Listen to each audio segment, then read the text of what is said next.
चलिए अब आगे बढ़ते हैं। भोपाल से आपको अगली अपडेट बता देते हैं। जानकारी भोपाल से, जब विधानसभा में फाग उत्सव का आयोजन हुआ है। होली मिलन समारोह के साथ कुछ सांस्कृतिक कार्यक्रम भी आयोजित किए गए विधानसभा में, जहां पर मध्य प्रदेश की मुख्यमंत्री डॉक्टर मोहन यादव भी जमकर थिरकते नजर आए। उनके साथ साथ कैबिनेट मंत्री कैलाश विजयवर्गीय ने भी गीत गाया। नेता प्रतिपक्ष समेत कांग्रेस के तमाम विधायक भी इस मिलन समारोह में शामिल हुए। राजधानी भोपाल के विधानसभा में इस समारोह का आयोजन किया गया था, जहां पर काफी सारे सांस्कृतिक कार्यक्रम तो हुए ही।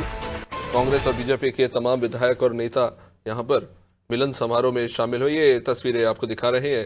विधानसभा में फाग उत्सव का आयोजन किया गया था। होली मिलन समारोह में कांग्रेस और बीजेपी के तमाम नेता जो है शामिल हुए। ये तस्वीरें आपको सांस्कृतिक कार्यक्रम की दिखा रहे हैं।